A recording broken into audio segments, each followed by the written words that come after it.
আগে চেক করো, তারপরে বিশ্বাস করবা, ঠিক কিনা? তাহলে এখন থেকে একটা কিছু শুনলে বিশ্বাস করবেন। একজন এসে বলল, ভাইজান আপনার মেয়েরে দেখলাম আরেক ছেলের সাথে বাজারে ঘোরাফেরা করে, ওই রমনার বটমূলে দেখলাম আপনার মেয়ে আরেক ছেলেরে নিয়ে ফষ্টি নষ্টি করে, লোকের কথা বিশ্বাস করে বাসায় যে মেয়ের চুলের মধ্যে ধরে মাইর, আইজো মার কাইলো মাইর। এরকম হইতে পারে না? হয়তো ওই লোক আপনার মেয়ের মতো দেখতে আরেক মেয়েকে দেখছিল। এরকম হয় কিনা সমাজে? একজন এসে বললো, ভাই আপনি এখানে ভাবিরে তো দেখলাম ওই জায়গায় আরেক লোকের সাথে ঘোরাফেরা করতেছে, খবর রাখেন না বাসা? আপনি রেগে মেগে, ঘটনা কি? আমার খেয়ে আমার পরে আরেকজনের সাথে, যে এই বাড়িতে যে মায়ের কোনো কথা নেই। দেখবেন যে ছোট্ট মারামারি থেকে এই ঘটনা অনেক সময় বিচ্ছেদ বা ডিভোর্স পর্যন্ত গড়ায়, ঠিক কিনা? ওই যে শোনা কথায় কান দিচ্ছেন, ফাতা ভাইয়ন, আপনি চেক করেন নাই। হয়তো আপনার স্ত্রীর মতো দেখতে বা আপনার স্ত্রী যে জামা পরে, যে পোশাক পরে, এরকম পোশাক পরে আরেক নারীকে দেখছে, আপনার বউ না এটা।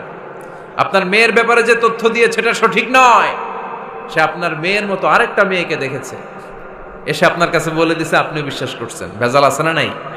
এই ভেজালগুলোকে থামানোর জন্য কোরআনে এই বিধানগুলো নাজিল করেছে কে? তাহলে ফরিদপুরের ভাইয়েরা, সমাজটারে সুন্দর রাখার তথ্য একটা শুনলেই বিশ্বাস করবেন না। সিলে কান নিয়ে গেছে শুনলেই সিলের পিছনে দৌড়, নাকি? কি করবেন? আগে কানে হাত দিয়ে একটু দেখবো কান দুইটা আছে না নাই, তারপরে চিলের পিছনে দৌড়ানো। তাহলে এখন থেকে আমরা তথ্য একটা শুনলে বিশ্বাস করব। তাহলে কি করবেন? বলতে হবে কি করবেন? যাচাই বাছাই, জাস্টিফিকেশন অফ দ্য নিউজ। কোন নিউজ জাস্টিফিকেশন ছাড়া আমরা প্রচার করব, বিশ্বাস করব, শেয়ার করব না।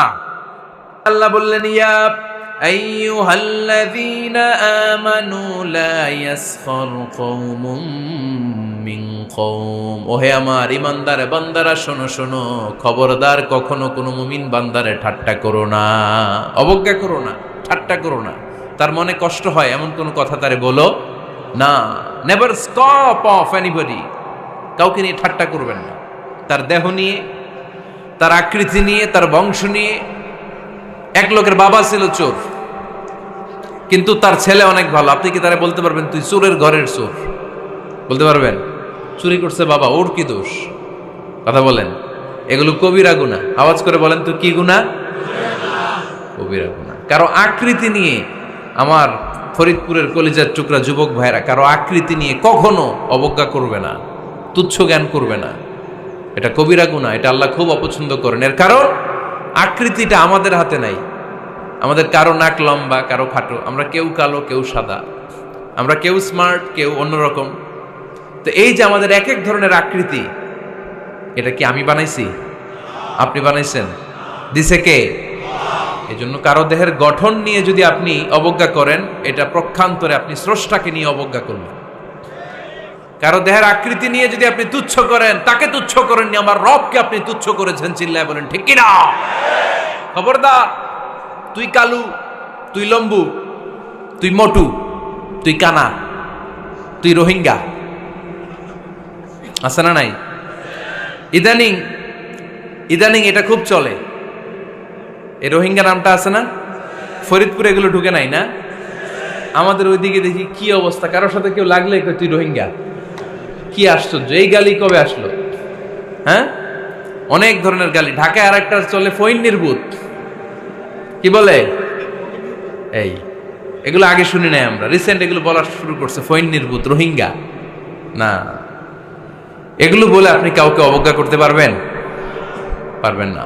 খবরদার, এটা কবিরা গুনাহ, এটা ছোট গুনাহ মনে করবেন না। কারণ আকৃতি নিয়ে তুচ্ছ করা যায় না, কারণ আকৃতি দান করেছে কে?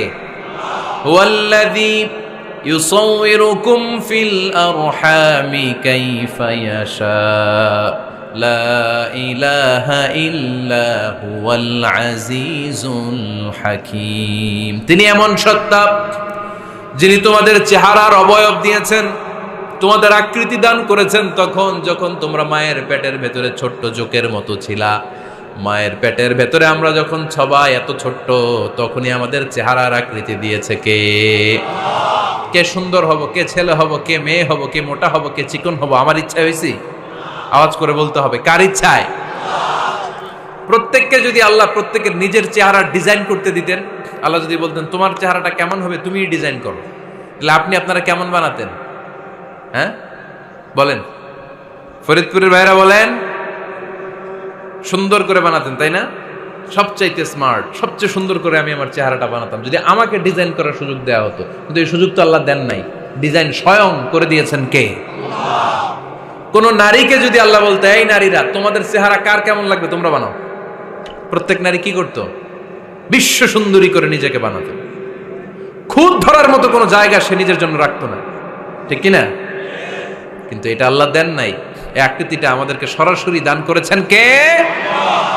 খবরদার, আমাদের অনেকে বিকলাঙ্গ, আমাদের অনেকের হাত ছোট, পা বড়, দেখতে মোটা, কেউ চিকন কেউ কালো। খবরদার, কারো আকৃতি নিয়ে কখনো কোনো অবজ্ঞার সুরে, ঠাট্টার সুরে কোনো কথা আমরা বলবো না। রাজি আছেন? সবাই রাজি আছেন? আল্লাহ রাসূল সাল্লাল্লাহু আলাইহি ওয়াসাল্লামের এক সাহাবী ছিল, নাম ইবনে মাসউদ রাদিয়াল্লাহু তাআলা আনহু। ওনার পায়ের নলা ছিল খুব চিকন, অস্বাভাবিক চিকন, স্বাভাবিক না। তো উনিও এটা ঢেকে রাখতেন, দেখাতেন না কাউকে। একদিন উনি খেজুর পাড়ার জন্য খেজুর গাছে উঠলেন। খেজুর গাছে ওঠার পরে নিচ থেকে সাহাবারা পায়ের চিকন নলা দেখে ফেলছে। দেখে সবাই হাসি, সবাই হেসে কুটি কুটি। বিশ্বনবী বললেন, হেসো না, খবরদার, আমার ইবনে মাসুদের পায়ের চিকন নলা দেখে হেসো না। আমার ইবনে মাসুদের এই পায়ের চিকন নলা যদি মিজানের পাল্লায় উঠিয়ে দেয়া হয়, কিয়ামতের দিন উহুদ পাহাড়ের চেয়েও ভারী হয়ে যাবে। খবরদার, আমার ইবনে মাসুদকে আমার আল্লাহ অনেক পছন্দ করে, তার পা চিকন দেখে তাকে তুচ্ছ করো না।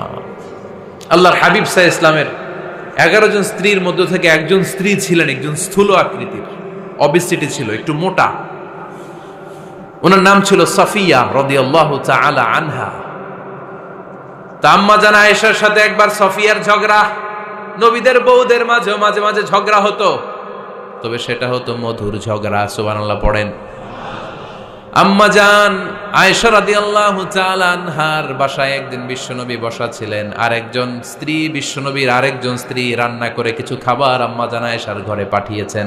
এক দাসী দিয়ে বলল, যাও এটা আয়েশার ঘরে দিয়ে আসো, কারণ নবী আয়েশার ঘরে। আম্মা জান আয়েশা রাদিয়াল্লাহু তাআলা আনহা বললেন, এগুলো কি? ওই দাসী বলে, তরকারি। কে দিছে? অমুক স্ত্রী। কেন দিয়েছে? আমি কি রান্না করতে পারি না? তোমরা রান্না তোমরা খাও।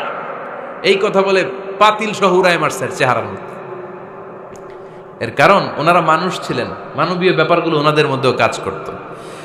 আবার এক স্ত্রী ঝোল দিয়ে রান্না করে কিছু খাবার নিয়ে এসেছে। আম্মা জান আয়েশা রেগে মেগে ওই ঝোল নিয়ে ওই স্ত্রীর গালের মধ্যে মেখে দিয়েছেন। বিশ্বনবীর আরেক বউয়ের গালের মধ্যে ওই ঝোল লাগাই দিস। এবার ওই স্ত্রী বিশ্বনবীর কাছে যেয়ে বলে, ইয়া রাসূলুল্লাহ, দেখেন আয়েশারে আপনি বেশি আদর করেন তো, দেখেন কি করে আমাদের সাথে। এই যে আমাদের গালের মধ্যে ঝোল মাখাই একেবারে মেকআপ বানাই দিচ্ছে। বিষ্ণু ইসা ইসলাম বললেন, তাই আয়েশাকে ডাকো। আম্মা জান আয়েশা রাদিয়াল্লাহু তাআলা আনহা আসলেন। আল্লাহ রাসূল সাল্লাল্লাহু আলাইহি ওয়াসাল্লাম বললেন, তুমি কি আমার এই স্ত্রীর সাথে এমন আচরণ করেছো? আম্মা জান আয়েশা বললেন, করেছি। কেন? আম্মা জান আয়েশা বললেন, তখন মেজাজটা গরম ছিল, এখন বুঝতে পারতেছে আসলে এই কাজটা করা ঠিক হয় নাই। এবার বিশ্বনবী বিচার করবেন। বিশ্বনবী বললেন, আল কিসাস, যেমন করা হয়েছে বিচার হবে তেমন। তোমার গালে যেমনি ঝোল লাগাই দিছে, তুমি একটু ঝোল নিয়ে আয়েশার গালে লাগাই দাও। সুবহানাল্লাহ পড়বেন না?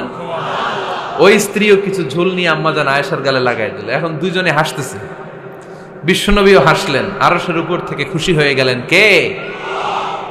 তো স্ত্রীদের মধ্যে মাঝে মাঝে এটা ঘটতো। সাফিয়া রাদিয়াল্লাহু তাআলা আনহা ছিলেন একটু মোটা। আম্মা জান আয়েশা বললেন, ইয়া রাসূলুল্লাহ, দেখেন আপনার মুটি বউ, আপনার মুটকি বউ, এই মুটি বউ বলে একদিন একটা গালির মতো দিয়ে ফেলছে। আল্লাহ রাসূল সাল্লাল্লাহু আলাইহি ওয়াসাল্লাম রেগে গেলেন, বললেন, আয়েশা এটা কেমন কথা? তুমি বললা মুটি, আমার সাফিয়ারে তুমি মুটি বলে গালে দিলা রে আয়েশা। ইয়া আয়েশা লাকাদ কুলতি লা কালিমা লাউ মুজিজাত বিমাইল বাহরি লামাজাজাতহু। এমন একটা মন্তব্য তুমি সাফিয়ার ব্যাপারে করে ফেলেছো রে আয়েশা, এই কথাটা যদি সাগরের নীল পানির মধ্যে ছেড়ে দেয়া হয়, এই কথার পঙ্কিলতার কারণে, এই কথার কর্দমাক্ততার কারণে, এই কথার পঙ্কিলতার কারণে সাগরের সব পানিগুলো মুহূর্তের মধ্যে কালো হয়ে যাবে। এই কথাটা সাগরে ফেলে দিলে সাগরের নীল পানি পুরোটা কালো হয়ে যাবে। আয়েশা, খবরদার, কাউকে তুচ্ছ করে অবজ্ঞা করে কখনো কিছু বলা যাবে না। এই জিহ্বাটা এটা ভয়ঙ্কর একটা অঙ্গ। বেশিরভাগ পাপ এই জিহ্বা দিয়ে হয়। কি দিয়ে হয়? এজন্য সাহাবারা জিহ্বা ধরে মাঝে মাঝে জিহ্বার মধ্যে ব্যাত মারতেন। আর বলতেন জিহ্বা তোর জন্য আমি আটকে যাব কিয়ামতের দিন। আমলিক আলাইকা লিসানাক, নিজের জিহ্বার মালিক নিজে হন। আপনার জিহ্বার মালিক যেন শয়তান না হয়ে যায়। জিহ্বা আপনার, শয়তানের ভাষায় আপনি কথা বলেন কেন? খবরদার, প্রতিটা কমেন্ট, প্রতিটা কথা, প্রতিটা মন্তব্য, এগুলোর ব্যাপারে কিয়ামতের দিন পাই টু পাই করে আপনার কাছে আল্লাহর সুপ্রিম কোর্টের কাঠগড়ায় দাঁড় করিয়ে আপনারা জিজ্ঞেস করবে কে? এজন্য বিশ্বনবী বলছেন মাইয়াদমানলি মা বাইনা লিহিয়াইহি ওয়া মা বাইনা রিজলাইহি আদমান লাহুল জান্নাহ। আমার কোন উম্মত যদি দুইটা অঙ্গের গ্যারান্টি আমারে দেয়, আমি আমার উম্মতকে জান্নাতের গ্যারান্টি দেব। দুইটা অঙ্গের, একটা হলো জিহ্বা আর একটা লজ্জাস্থান। দুই চোয়ালের মাঝে যা থাকে লিজ্জা জিহ্বা, আর দুই পায়ের মাঝখানে যা থাকে লজ্জাস্থান। এই দুইটা অঙ্গের গ্যারান্টি যদি বিশ্বনবীকে আপনি দেন যে নবী জিহ্বা আর লজ্জাস্থান এই দুইটা অঙ্গের কোনো পাপ আমি করব না, নবী বলে আমি দুনিয়ায় তোমার জান্নাতের গ্যারান্টি দিলাম। এজন্য জিহ্বাটারে সামলান, যা মনে চায় বললেন না। খবর আছে না নাই? খবর আছে। মা ইয়ালফিযু মিন কাউলিন ইল্লা লাদাইহি রাকীবুন আতীদ। যা মুখ দিয়ে বের হয় লিখে রাখার জন্য দুইজন ফেরেশতা রেডি করে রেখেছে কে? চিল্লায় বলেন। যতদিন আমরা বেঁচে থাকবো ততদিন থাকবে আমাদের কাঁধে। আমরা মরে যাবো, এই ফেরেশতারা উড়াল দিবে, ঠিক কিনা?